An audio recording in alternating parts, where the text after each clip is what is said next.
Great interruption from Ryan. Oh, the shimmy! Oh, the shimmy from Ryan Hart! The break, he just got it at just the right time. So he has to be. Oh, brutality!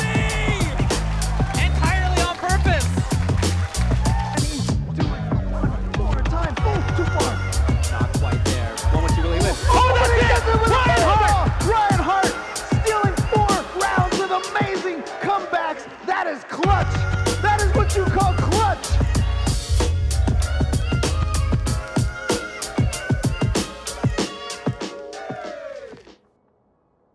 I'd say my early childhood growing up was pretty standard. You know, I didn't really grow up in a very healthy neighborhood. I think that, you know, I had a lot of bad influences around me. I had a small family network in my house. I grew up an only child as well. That changes things a lot, you know. Growing up as an only child meant I was going out a lot. I mean, you know, if you don't have siblings at home to play with, then you end up sort of gravitating towards people you meet outside and you make friends at nursery, school, etc.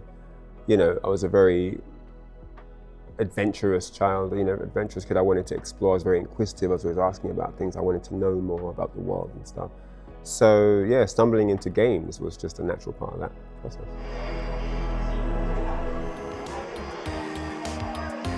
The way that I found fighting games was actually playing in local arcades. It was not fighting games that I started on though. You know, I used to play racing games. Oh man, the classics, Outrun, Power Drift, Chase HQ, definitely highlighted my gaming path. But then Street Fighter 1, it was Street Fighter 1 back then. I played that as well as a game called Street Smart. A lot of the younger kids might not know that one. Again, an old fighting game. But yeah, fighting games, I'd say Street Fighter was the first fighting game that stood out prominently as its own genre. The others were always a little bit mixed. My first ever fighting game tournament experience was when I was 15. And it was a funny time actually. You know, our local community in Croydon were very, very competitive. There were, you know, we kind of had an unwritten tier list of players. You know, you knew that these were the guys that no one can beat. I was somewhere in the middle of the pack and then there were the guys that I could do pretty well against. But then one day this random guy showed up I remember him, he had an umbrella, he had a briefcase, he had a pinstripe suit, very, very posh guy. And he came to our arcade and he walked straight through to the owner and he gave her these, like, just looked like a bundle of A4, these leaflets. He just gave her a bunch of leaflets. And he came back a week later with t-shirts. And they had the name of our arcade and then 1v1 or 5v5. Each t-shirt had either that or that one. And what he had done is he had proposed that our arcade be part of a national tournament. And we'd never heard of a tournament. What do you mean by tournament? How does that work? Is that different to what we do on the weekends? We didn't know anything about anything bigger. But he said that every borough was being collected together, the best of every borough was being collected for a national championship that was going to take place in central London. Yeah, that was a big turning point for my gaming journey, where we were invited to like a very official, you know, Capcom were involved. I think it was sponsored by a big radio station. You know, it was a huge deal. And that was our first outing to a tournament. It was scary, but I was very confident because I thought, even if I don't do well, our best players will beat anyone. No one can touch them. And so going there and, you know, tasting that humble pie and learning that in reality there are lots of players just as good and even better. That was a very interesting realization. When I think of the King of Fighters 96 National Championship, I remember I was on my way home at night after the arcade and I was on a bridge. And previously, when King of Fighters 95 was out, I was okay. I was like really good in my area. Pretty, you know, I wasn't the best, but I was definitely like top 3 or something, like really good, right? So when you're at a place where you can feel personal development, you can see your progress, you can see what you're doing that other guys are not doing, you know, you're conscious of that. When you get to that place and then go to the national tournament and still get completely battered, it hits differently. You know, if you know you're not that good, then your expectations are not that high. But if you're good, you think, yeah, man, maybe I can take this. And I went to the nationals in 95 and I lost really bad. And so I remember being on the way home on this bridge and I prayed to God and I said, God, please let me win this tournament. You know, I'd never won. It was a dream. It was a dream of mine to win a tournament. To be the best in a whole event, like that was just mesmerizing to think about.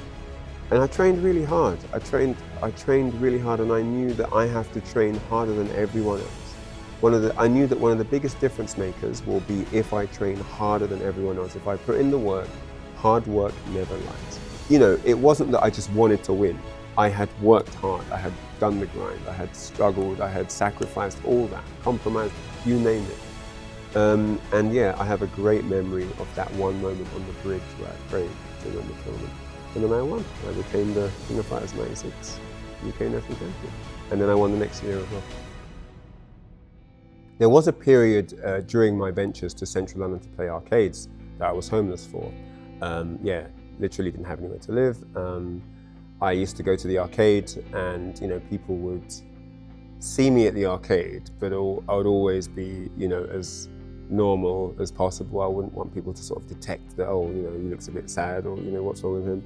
And I used to definitely try to hide. I used to try and hide that I have real problems in my life, and I didn't want people to identify that, you know, I'm having this difficulty like depression and all these different problems that I was having. So I used to go on to the arcade, I used to put on a smile, and I used to play everyone. And just, I don't know, I think that made life easier for me, because it gave me a platform to forget everything that I was worried about. It helped me to believe there was a way out in a time where I didn't have any options at all. After that, there were some times where we used to go, I think it was called LC, this little place that was subsidized by the government, and they help homeless people. You can get like a really cheap breakfast, you can have a shower there, you know, offers you a few very minor facilities. And then you can also talk to some other people who are going through what you're experiencing. So I used to spend time there, talk to people, you know, actually help me, because I felt that I was really alone and it was really horrible, but then you meet other people who are going through what you're going through, but on a worse level, you know, they're really suffering, you know. So I don't want to get into too many super morbid topics, but very difficult time. I decided that I needed some positivity in my life. I needed some forward, you know, lateral thinking to be I needed to be a functional adult in society, you know, and I used gaming. I used gaming to get myself through. I used gaming to socialize, you know, to go, because why gaming to socialize? Because in society you don't fit, so people won't meet you where you need them to. People will meet you on a, oh, are you okay? And everything's about pity and having you wallow in sorrow. And I didn't want to accept that as my normality. So I'd go to the arcade where everything's reset, big fat red button, press it, life is reset, and we're all the same. And for me, it was a bit easier. There were more difficult times at the arcade, you know, when people were trying to interact with me. Hey, where are you going now? And, you know, leaving the arcade. And obviously, I don't have anywhere to go. Oh, which way do you go home? You know, do you take this bus or that bus? Oh, we'll go to the same bus stop, you know. And I used to try and avoid certain interactions that would lead to me ending up needing to say that, well, actually, I don't have anywhere to live, you know. So I'd avoid people feeling sorry for me and stuff at all costs. And there were some people that I knew a bit close to me that sort of knew of my situation. Building my level in gaming helped as well, having something to focus on, having a drive for something, and being able to just say, you know what, this is where my head's at. I want to do this, and I want to do it to the best of my ability. And that definitely helped me through that super challenging time.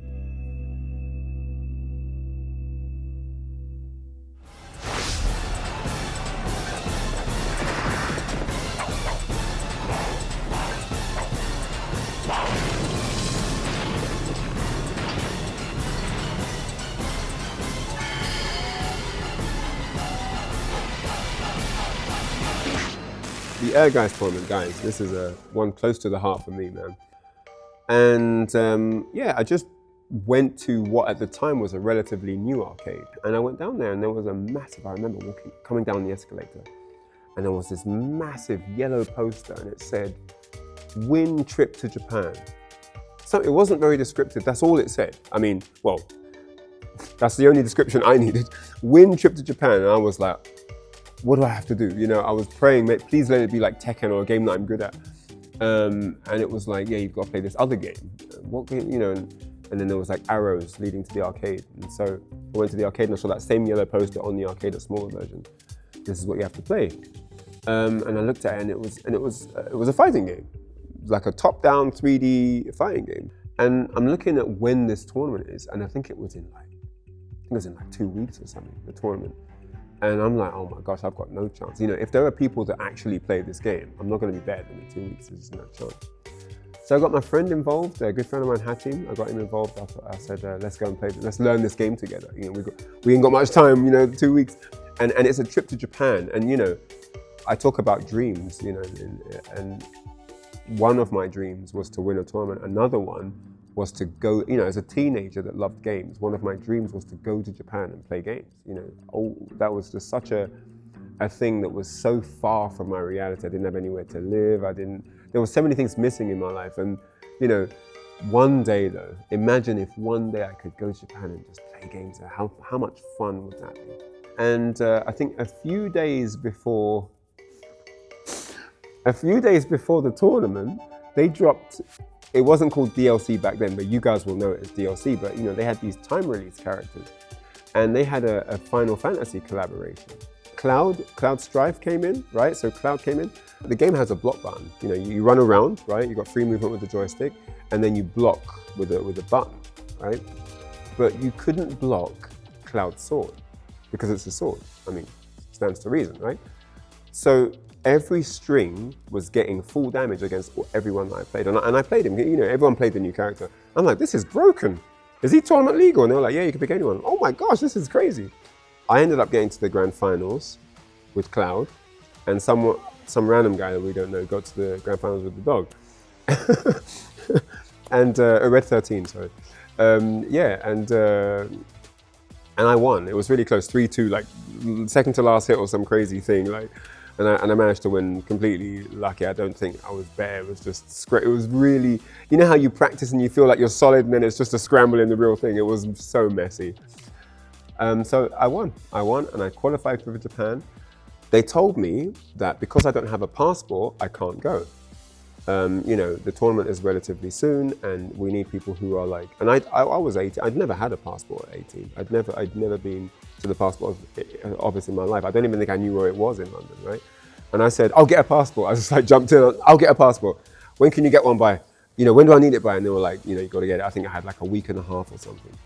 I went to the passport office, I did like a fast track thing, got it straight away, you know, and then, you know, paid whatever I needed to pay. And then I told them, yeah, here's my passport. There used to be a picture of me, obviously don't have like Facebook and that back then, but there was a picture of me in the arcade with me and a Coke can that I'd crushed in happiness and my passport like that. But yeah, I got to go to Japan, and that was the second time in my life that I realized that dreams come true.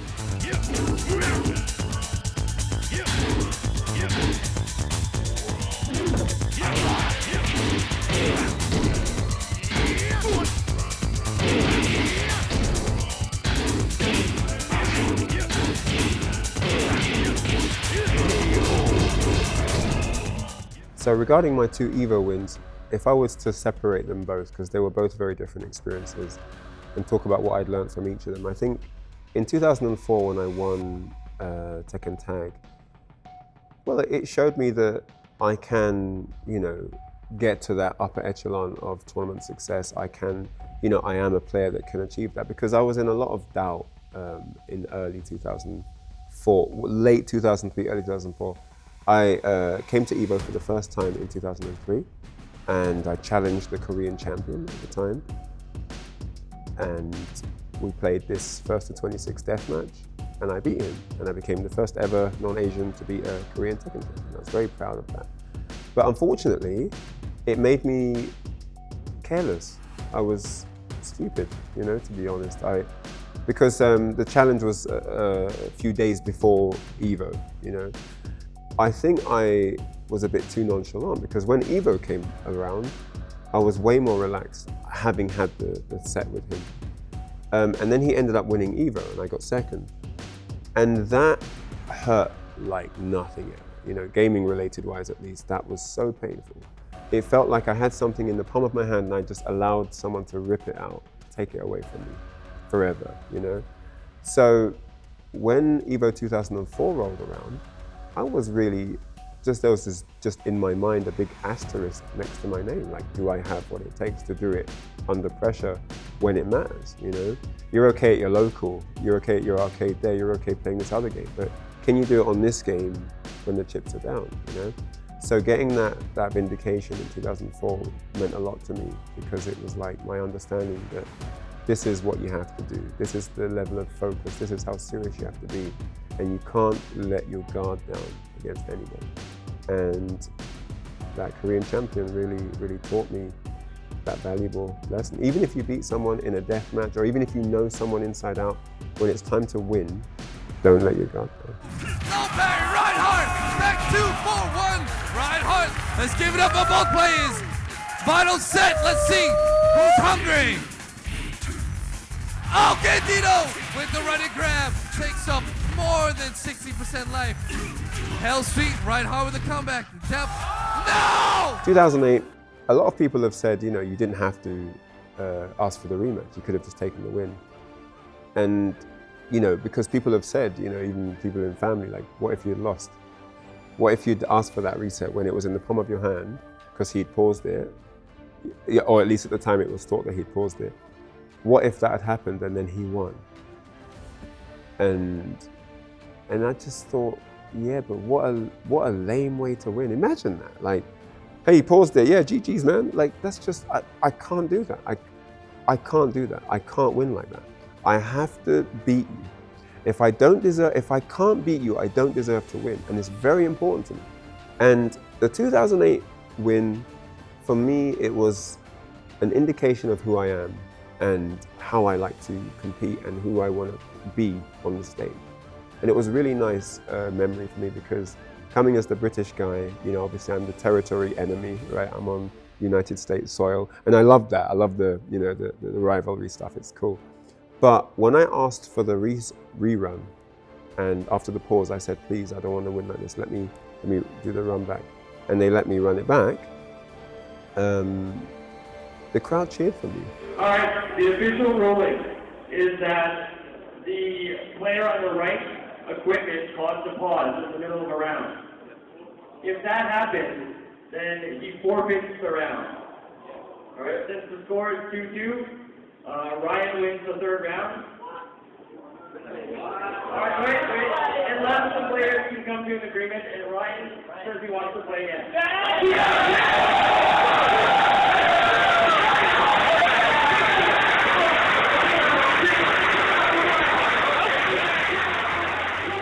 And it was such a beautiful moment, man. The crowd, for the first time, they cheered for me to win.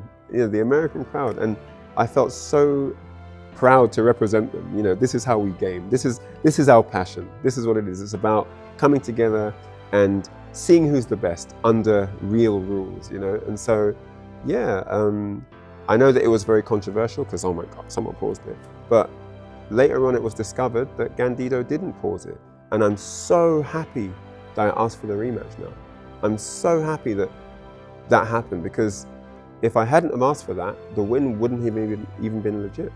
So, always do the right thing. 1-1-2, Reinhardt, straight from the UK. Oh, went it down for two. One throw, break, Guinness. Back turn 4, and finish it. 4-4-3. Give it up, everybody.